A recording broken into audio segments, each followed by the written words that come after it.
Hi guys, James from DBG here and welcome to another showcase video. I haven't done one of these properly in a while, not one like this anyway.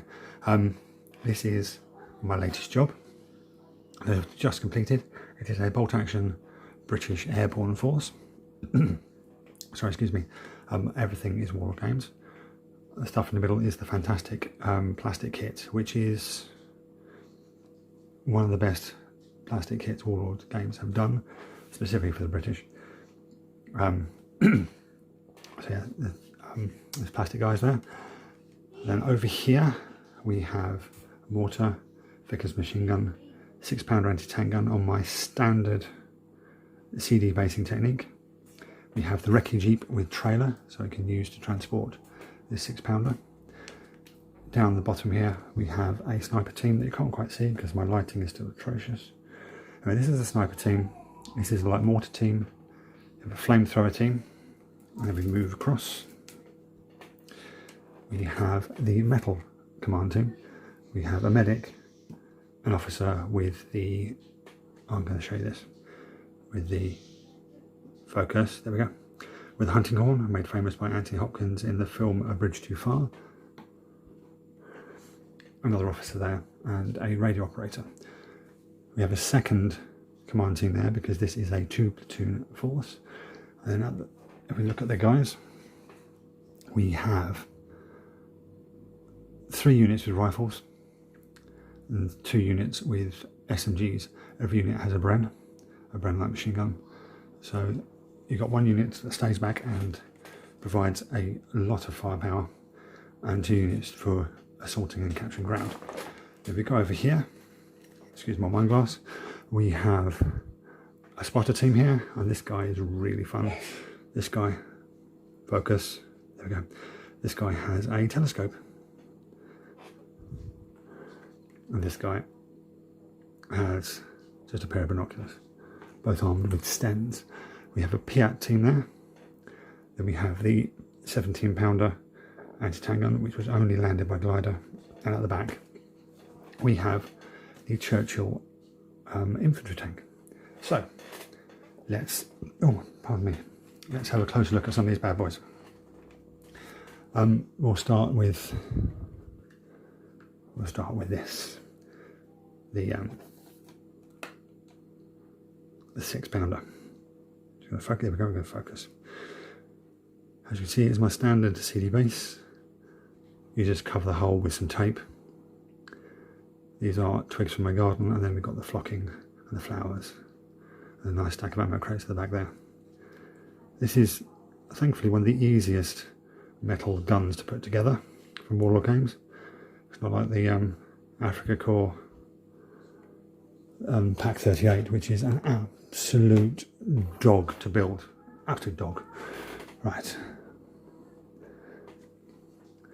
Here we have a trailer for the Jeep, and if you're wondering what that black wiggly line around the side is, and on the tarpaulin, it is late war British camo called Mickey Mouse camo, because it was just basically lots of interconnecting circles, and when done in a proper way it looked like Mickey Mouse, so it's known as Mickey Mouse camouflage. Come on, focus. There we go. Here's the recce jeep, complete with the Vickers K machine gun, which is actually an aircraft machine gun fitted in the turrets of the early British bombers. Has an amazing rate of fire, similar to the German MG34 and MG42, but it is drum fed, and in a situation like this it did overheat because it didn't have the airflow going over it to cool down the barrel. Right, now interesting thing, we have a flamethrower dude who is very thin. Then we have a normal dude, a plastic dude, who's not very thin. Focus, there we go. These are both the same scale from the same company, and there's quite a size difference. But on the battlefield, it doesn't matter. What we're going to, yeah, look at the Piat, then we'll look at the big stuff. Here's the Piat, which stands for Projector Anti-Tank. Projector Infantry Anti-Tank. Basically it's a spring-loaded weapon that fired a shaped charge at very short ranges wasn't very accurate, and in the Second World War it didn't actually do that much. It was more like a, come on, there we go, here's a loader with his bomb case. Oh, I know what I was going to show you. This, I don't think is a focus, come on. I don't think it's a para. I think this guy is a Royal Marine Commando, judging by his backpack. Now other paras have that backpack with that coil of rope on. And I know for a fact that the War Games do Royal Marine Commandos, and the beret is slightly different as well. So I believe this guy actually is a mispack, but it doesn't matter because he's wearing a beret. Right, this beast is a 17-pounder anti-tank gun, done in my usual fashion. Now this was a bit of a bitch to build,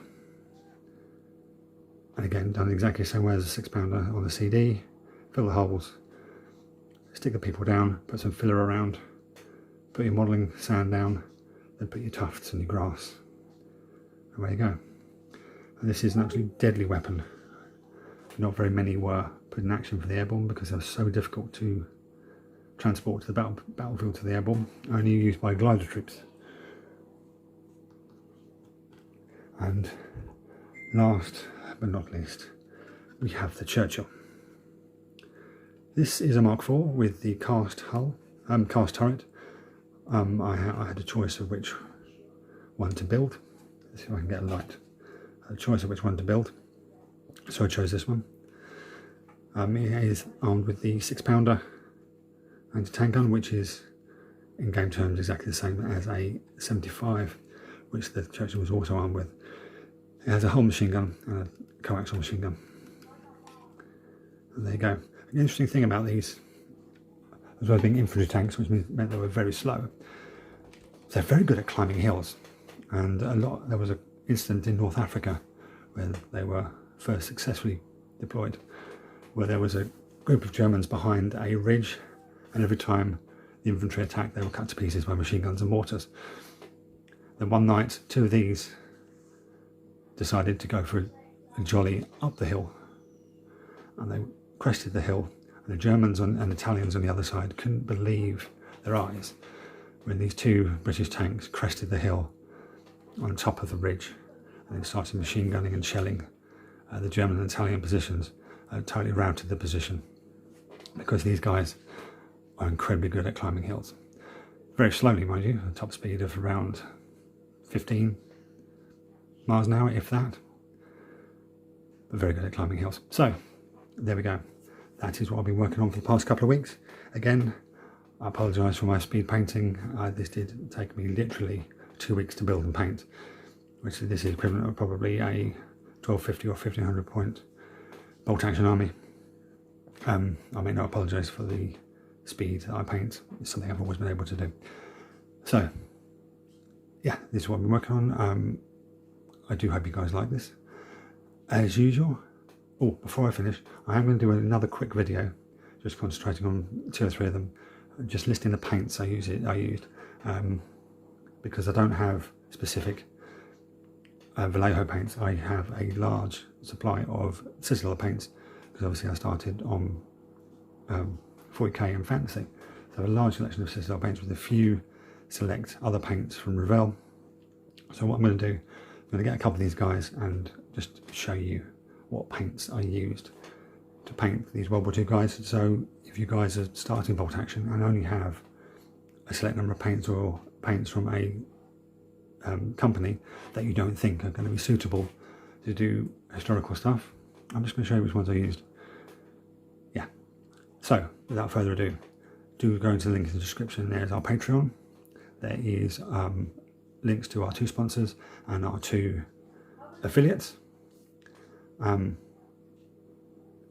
All the links to the Facebook groups for everyone as well. So do visit everyone and share it around and support everyone. The Goblin Gaming link in the description, if you go into that, you will be helping us out if you use that link to go and buy stuff from Goblin Gaming. And Goblin Gaming are fantastic. I did an order, last time I did an order from Goblin Gaming, it took less than 22 hours to get to me. I ordered it on the Thursday evening. It came to me on the Friday. It was amazing. It was absolutely amazing. Anyway, so without further ado, thank you guys for watching, and I'll catch you next time.